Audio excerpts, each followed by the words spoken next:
Bonjour. Bonjour. Je suis un peu plus paresseux parce que je n'ai pas préparé de slide. Moi j'aime bien raconter des histoires. J'ai un seul problème, c'est que j'ai une voix qui est un peu basse, donc si vous n'entendez pas au fond, vous levez la main, vous dites plus fort. À ce moment-là, je vous soutiens. Je vais commencer par l'introduction de mon histoire. Elle est très simple. C'est qu'il n'y a rien de neuf sous le soleil. Il n'y a rien de neuf. Facebook, Twitter, highlight, etc. Qu'est-ce qu'il y a de neuf en réalité? Souvenez-vous de notre arrière-grand-père. Si vous avez eu la chance de voir la vie de Brian il y a quelques jours sur Arte, vous avez vu comment ça se passait sur un marché au Moyen-Orient à l'époque. Qu'est-ce qu'on faisait pour acheter un produit? On marchandait, on discutait, on dialoguait, on partageait, ça discutait. Il y a 4 éminents constructeurs américains, il y a un peu plus de 10 ans, qui ont produit un très beau bouquin qui s'appelle le Blue Train Manifesto, qu'on retrouve encore, il doit être encore en vente, qui commence par une phrase extraordinaire. The market are conversations. Les marchés, c'est des conversations. C'est vrai, vous avez déjà fait le marché? Quand vous allez au marché, hein, vous allez acheter des fruits et légumes, vous allez acheter du saucisson, vous allez acheter des fleurs. Qu'est-ce qu'il fait le commerçant? Il discute avec vous. Puis le gars qui est à côté de vous, il dit, dites, vous avez acheté des fleurs jaunes, j'aimerais bien les acheter, mais vous en pensez quoi? Elles sentent bon? Elles attirent les guêpes? Etc. Il y a une discussion qui se met en place, il y a un vrai partage, il y a un échange. Ben moi, mon propos, c'est de vous dire que ce qui se passe actuellement sur Internet, c'est exactement ce qui se passe dans la vraie vie. Hein, les e-marketeurs vous disent in real life, IRL. Et c'est exactement ce qui se passait il y a 20 siècles ou il y a 30 siècles. C'est que si vous voulez vendre, ou si vous voulez acheter les bons produits, ben commencez par parler et écoutez ce qu'on vous dit. Le grand hold-up des 150 dernières années, c'est un double hold-up. Le premier hold-up, c'est la révolution industrielle. La révolution industrielle, elle a mis à la tête d'entreprises gigantesques des gars comme Ford, qui se sont dit, moi, je vais vendre une voiture, un modèle unique, il y aura une couleur et tout le monde va l'acheter. Et c'est un hold-up parce qu'il a eu raison et que ça a marché.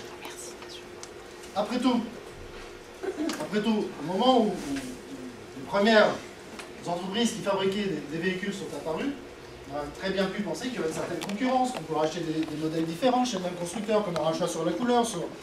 Non, pas du tout. Au début, c'est mass market, vous achetez tous le même modèle.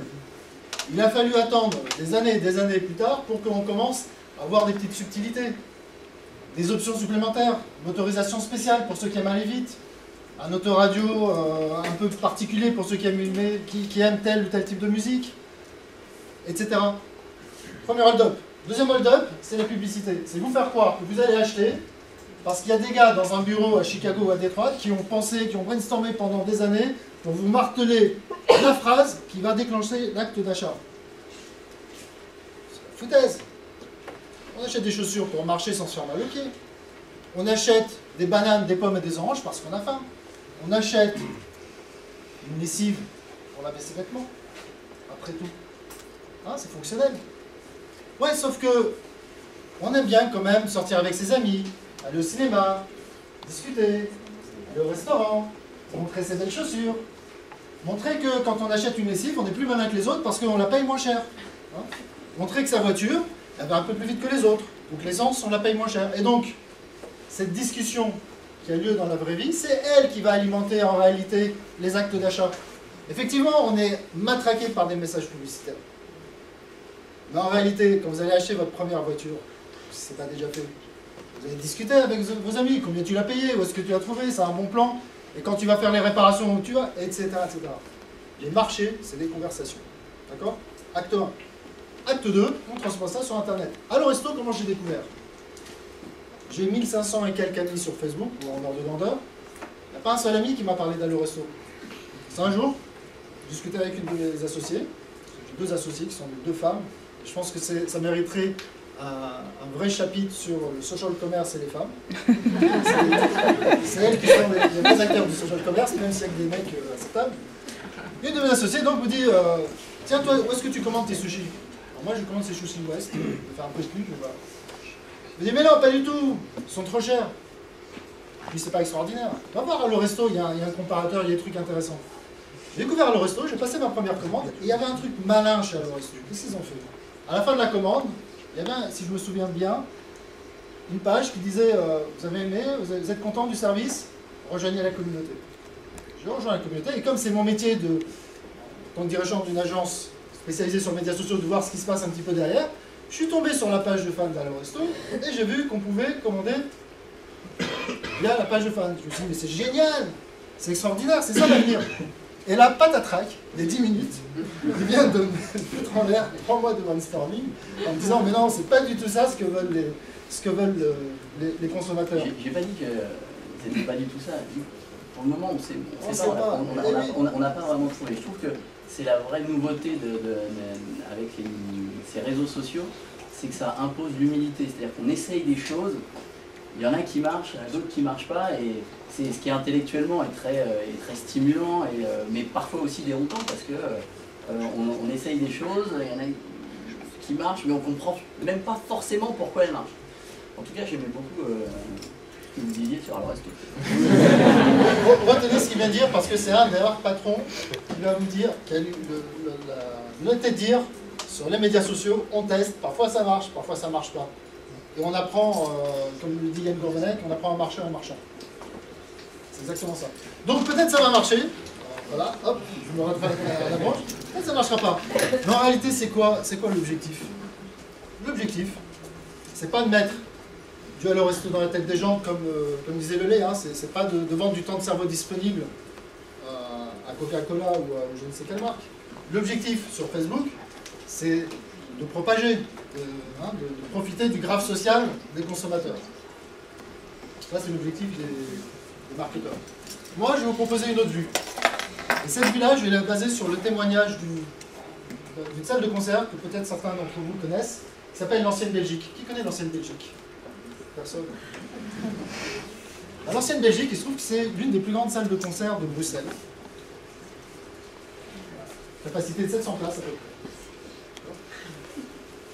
Des concerts, il y en a quasiment 300 et quelques soirs par an.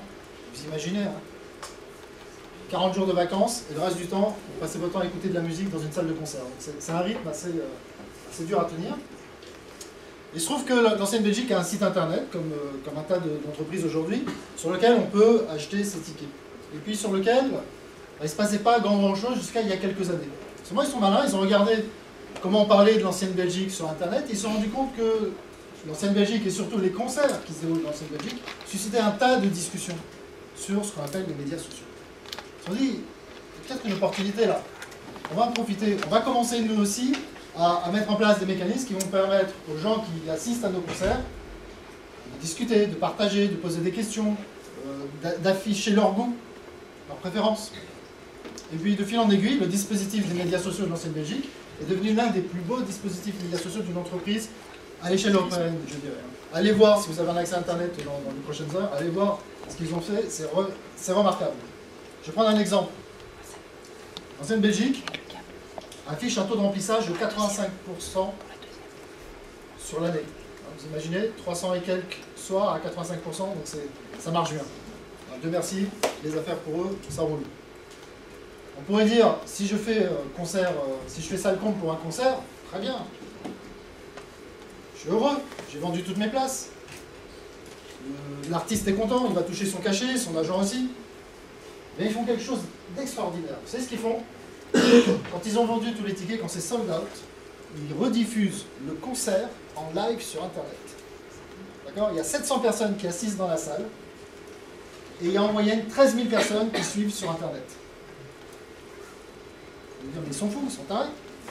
La prochaine fois, alors, il pourrait effectivement faire une salle plus grande, et c'est un des problèmes qui se pose actuellement à l'Ancienne Belgique, c'est qu'ils cherchent une deuxième salle sur Bruxelles. Donc si vous avez des bons plans immobiliers, c'est le moment de les contacter. Mais surtout, on va se dire, bah, j'ai pas besoin d'acheter les tickets, d'autres vont acheter les tickets, puis moi je vais voir les concerts sur Internet. Ouais, mais franchement, vous avez déjà vu un concert sur Internet, un concert dans une salle? C'est différent, c'est pas la même chose. Qu'est-ce qu'ils font grâce à cette rediffusion en live? Eh bien, ils mettent en valeur leur contenu. Et c'est peut-être ça ce qui manque aujourd'hui à Allo Resto, c'est peut-être une piste à étudier sur Facebook, c'est la force d'une salle de concert, c'est son contenu, c'est les artistes, c'est la musique. La force d'Allo Resto, c'est ses partenaires, c'est la qualité, c'est les prix, mais c'est surtout ce qu'on mange. La force de l'Ancienne Belgique, donc, c'est les concerts. Et en rediffusant en live les concerts, ils donnent envie à tous ceux qui regardent cette diffusion sur Internet d'assister au prochain concert. Je l'ai raté le 13 mai, mais pour être sûr que le 25 octobre, quand il va passer, je serai là pour acheter les places. Et c'est comme ça qu'ils font leur taux de remplissage. C'est grâce à l'utilisation intelligente de leur contenu au travers des médias sociaux que l'ancienne Belgique fait énormément de ventes, fait un taux de remplissage de 85%. Le social commerce, pour moi, c'est ça. C'est exploiter le contenu, le mettre à disposition des consommateurs, du public, pour qu'ils le partagent par tous les moyens dont ils disposent, pour qu'à la fin, on assure un maximum de ventes. Alors ils sont sur Facebook, effectivement, l'ancienne Belgique. Ils ne vendent pas réellement les places sur Facebook. Vous savez ce qu'ils font sur Facebook?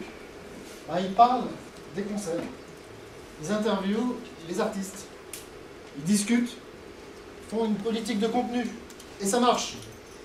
Un quart du trafic du site internet provient de Facebook. Vous vous rendez compte? Un quart provient de Facebook. C'est extraordinaire, c'est génial. 350 000 fans qui vont aller voir ce qui se passe sur la page Facebook, et au moment où ils sont intéressés par un concert, vont basculer sur le site et acheter les tickets en ligne sur la boutique du site, parce que j'ai oublié de vous dire, ils sont intelligents. Au lieu de distribuer la vente de leurs tickets sur un tas de partenaires, où ils seraient incapables de mesurer l'efficacité du dispositif, là ils ont un outil, c'est leur site internet, donc ils savent traquer, ils savent qui vient d'où, et ils savent mesurer. Et je vais finir là-dessus, c'est qu'un dispositif comme celui de l'ancienne Belgique, qui fait de l'e-commerce et qui fait du social, ça requiert du monde, des ressources, du contenu, donc ça requiert un investissement gigantesque. C'est 6 personnes à temps complet chez eux. 6 personnes à temps complet, 6 salaires chargés, si vous voulez vous reformuler. D'accord? Donc c'est de l'argent, c'est de l'oseille.